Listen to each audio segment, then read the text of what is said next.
benvenuti al TG Sicilia, i titoli di questa edizione. Vincenzo Franza respinge le accuse di tentato depistaggio ipotizzate dalla Procura di Messina nel filone d'inchiesta che lo vede indagato con stagno dal Contres. E polemica per lo spostamento al 2033 dei fondi del Ponte sullo Stretto previsto nella nuova manovra finanziaria del governo. All'attacco le opposizioni, mentre il Ministero e la Stretto di Messina confermano l'opera si farà. Troppe inefficienze, mandiamo a casa Schifani e la sfida alla Meloni della segretaria del PD Schlein a Catania per la festa dell'unità. Figli violenti, a Catania un 28enne picchia continuamente la madre che non vuole dargli soldi per la droga. A Vittoria un 15enne minaccia il padre con un coltello a scatto. Entrambi sono stati arrestati. Dopo la falsa partenza, oggi è scattato il click day per prenotare in Sicilia il Sicilia Express, il treno che riporta a casa i fuorisede. Ruba in pochi minuti i 1100 biglietti disponibili. Partenza il 20 o il 27 dicembre, ritorno a scelta tra il 5 e il 10 gennaio. Giocattoli per i meno fortunati e letterine per Babbo Natale con desideri e speranze. Natale solidale per gli alunni della scuola Cavour di Catania che hanno affidato le loro richieste a 2 portalettere di Poste Italiane. E poi il calcio, archiviato il turbolento pari di potenza, il Catania si prepara alla sfida casalinga contro l'Atalanta Under 23. Domenica al Massimino atteso il patron Pelligra.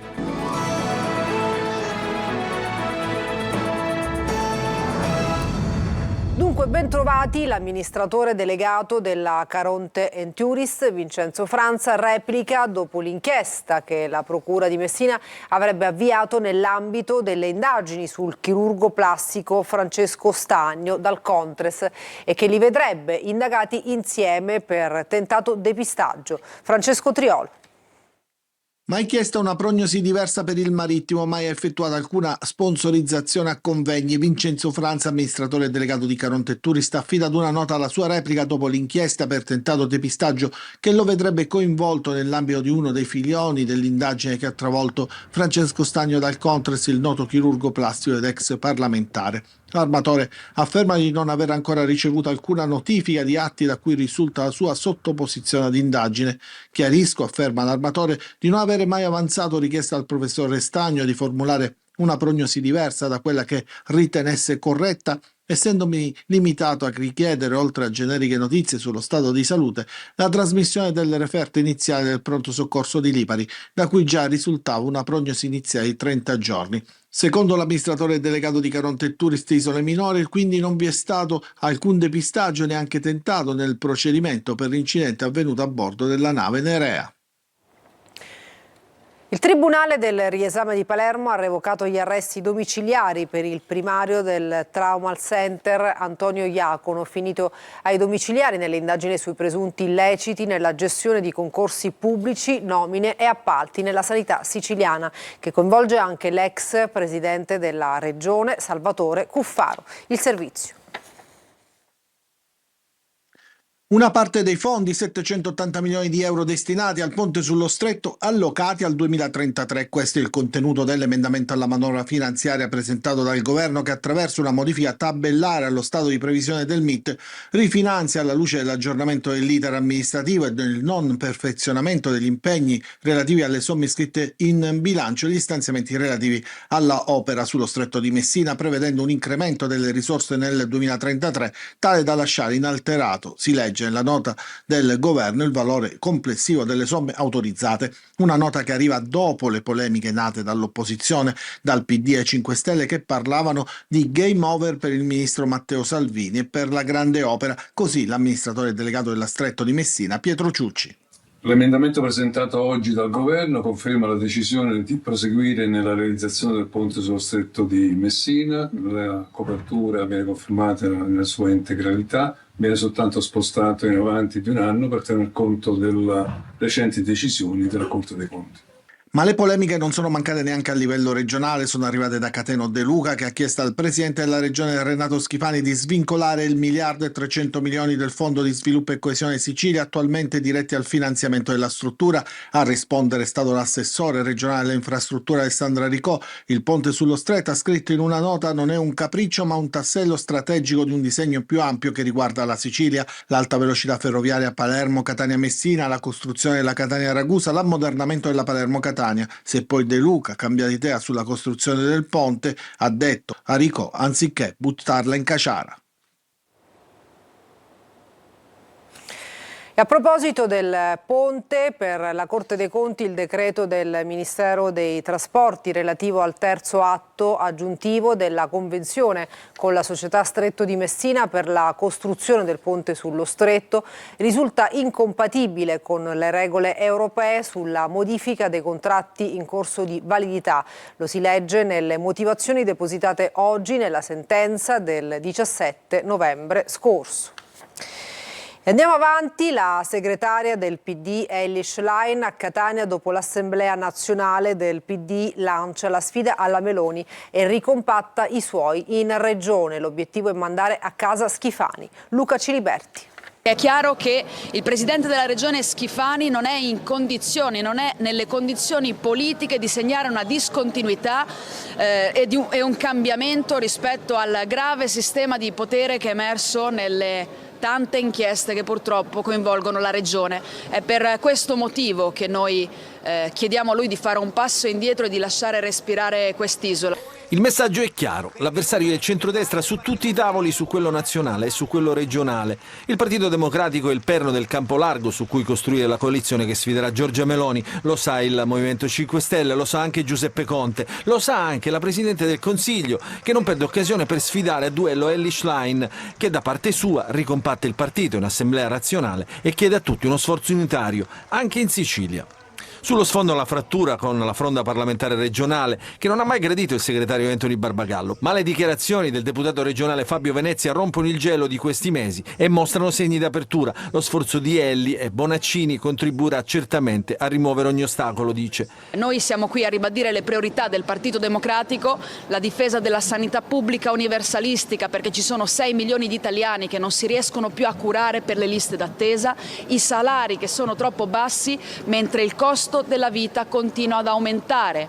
Gli ex ministri Speranza e Provenzano, intervenuti a Catania alla festa del Partito Democratico, non si sono sottratti e hanno ricordato che entrambi sono stati minoranza con Matteo Renzi, eppure dicono oggi nella sfida alla destra serve unità, perché il PD è un partito che al suo interno ha i meccanismi per garantire i diritti di tutti.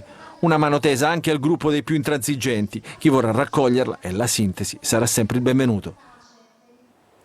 Il leader di Sud Chiama Nord, Cateno De Luca, lancia il suo governo di liberazione con l'idea di coinvolgere diversi partiti e liberare la Sicilia da vecchie logiche politiche. Ascoltiamolo.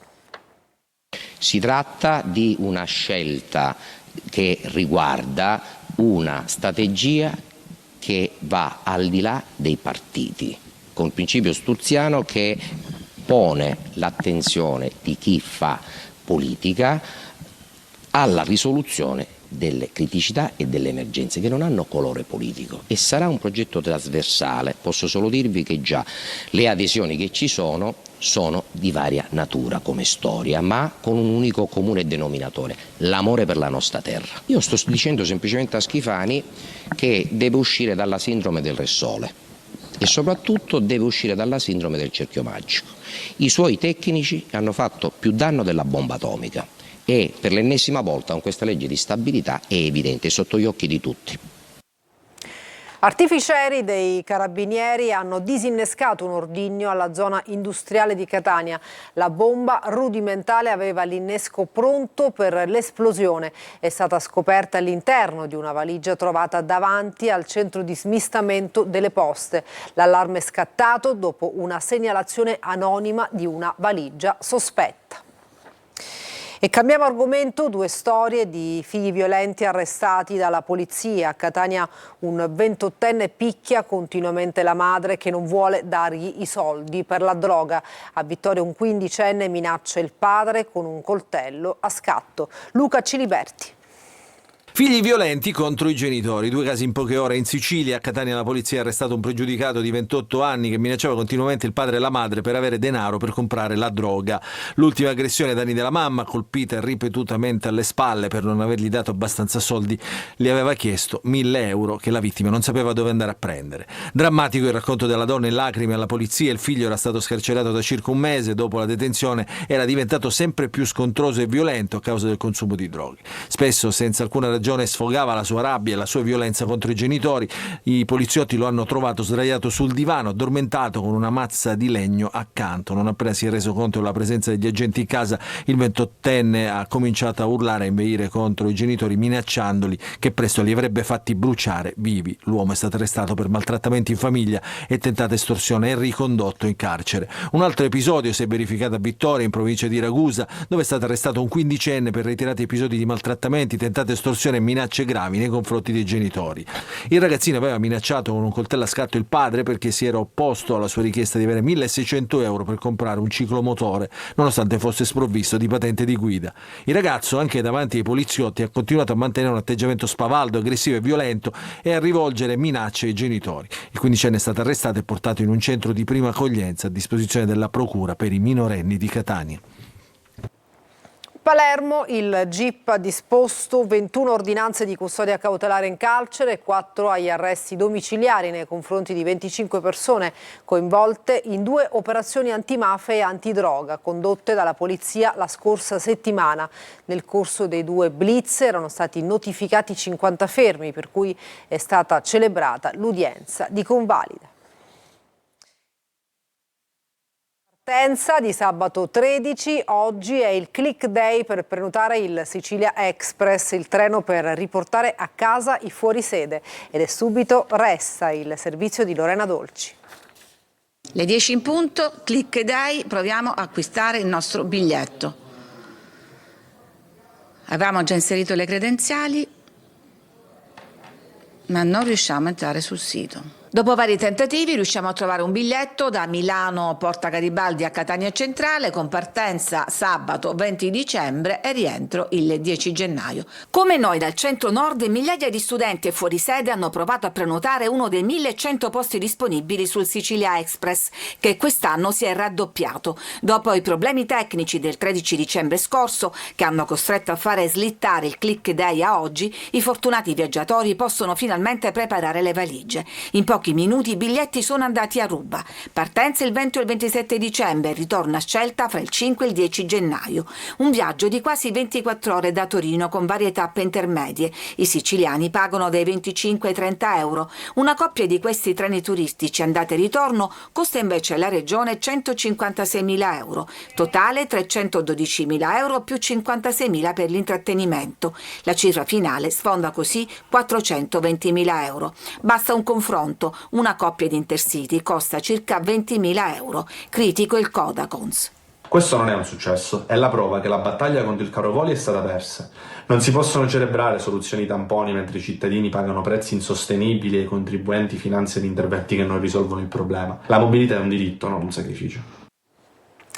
Catena Nuova, la morte di Salvatore De Luca, picchiato in strada in seguito ad una lite, morto dopo 12 giorni di agonia, aggrava le accuse nei confronti di un 23enne ora indagato per omicidio volontario. Il giovane, che nega ogni addebito, resta al momento a piede libero.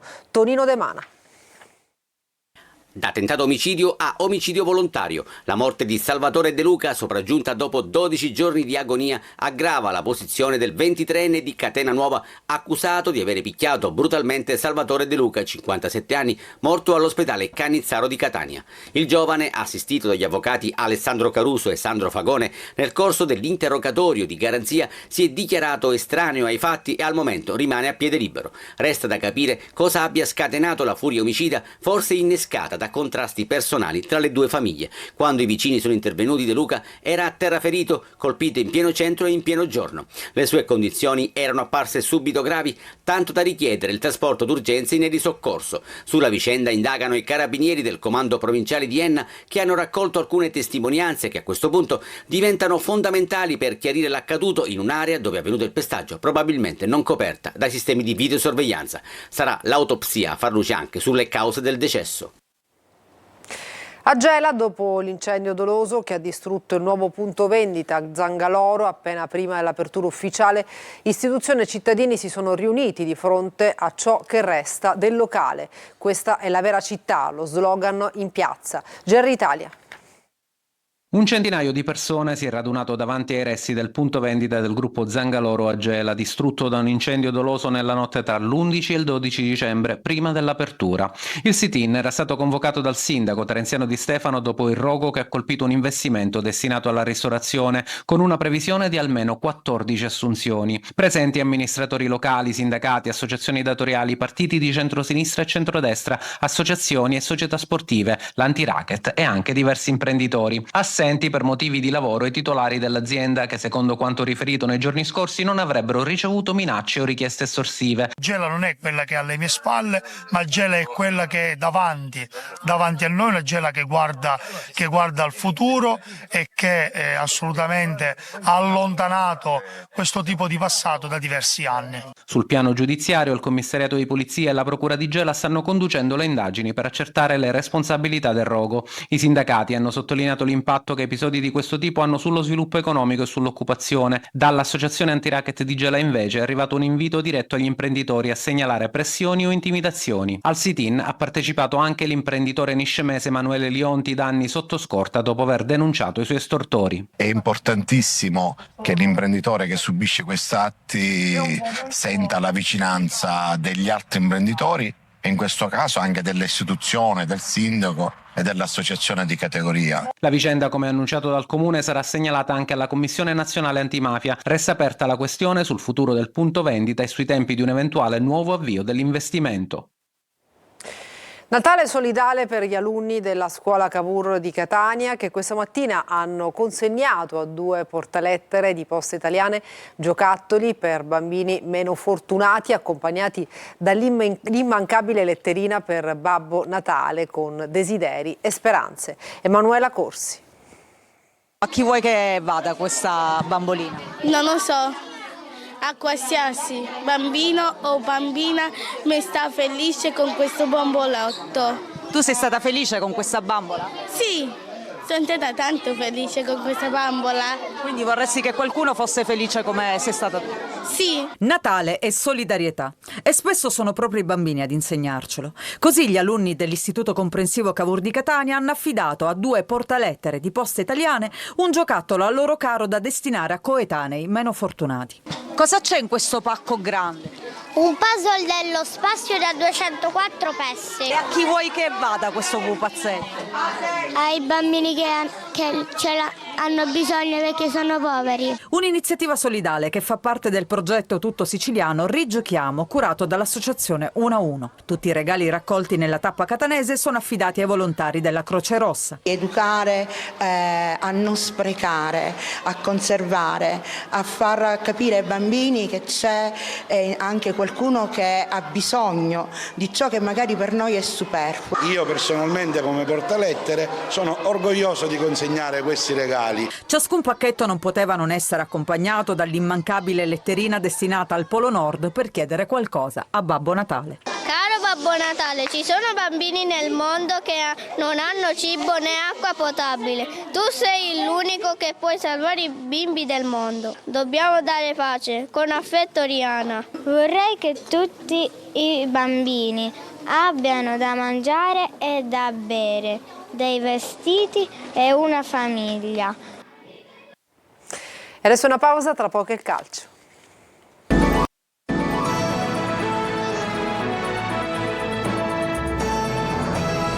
Bentornati al TG Sicilia, adesso il calcio. Palermo già al lavoro per la partita di venerdì ad Avellino, rosanero a caccia della 4ª vittoria consecutiva. Ci potrebbero essere alcuni indisponibili. Marco Gullà.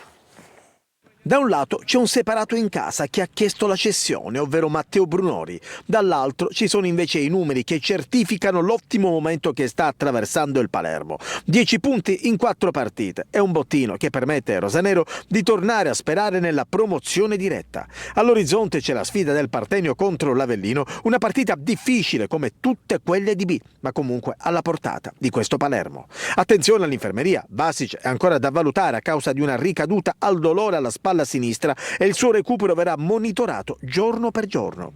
Anche Pierozzi ha avuto un problema muscolare, la sua presenza ad Avellino è in dubbio. Se non dovesse recuperare sarebbe la sua prima assenza stagionale in campionato. Scalpita Gyasi. In avanti poco cambierà, poi Giampaolo sarà supportato da Palumba e Leduaron e Brunori si accomoderà in panchina. L'attaccante è ormai fuori dai radar di Inzaghi, per lui si profila una cessione a gennaio. Il Modena ha già chiesto informazioni, ma il Palermo non vuole rinforzare una diretta concorrente per la promozione. Archiviata il turbolento pari di Potenza, il Catania si prepara alla sfida casalinga contro l'Atalanta Under 23. In tribuna annunciata la presenza del patron Pelligra, Tonino De Mana.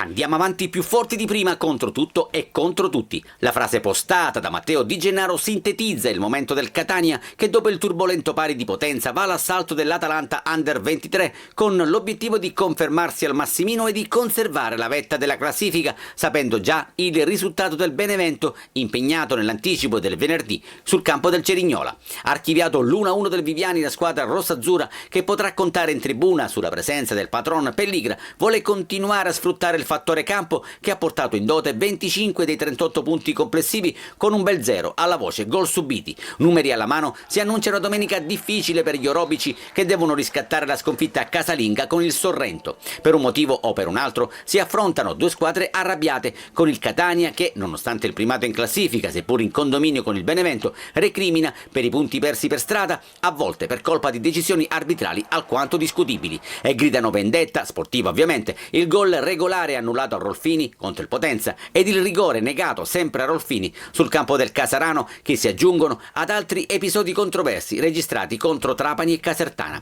Il nostro primato dà fastidio, lo ha detto più volte mister Toscano, aprendo un dibattito che infiamma gli ambienti sportivi e non solo. Oggi intanto la squadra ha ripreso gli allenamenti, forse il modo migliore per mettere in archivio il mezzo passo falso di Potenza. Una breve pausa, tra poco con altri aggiornamenti.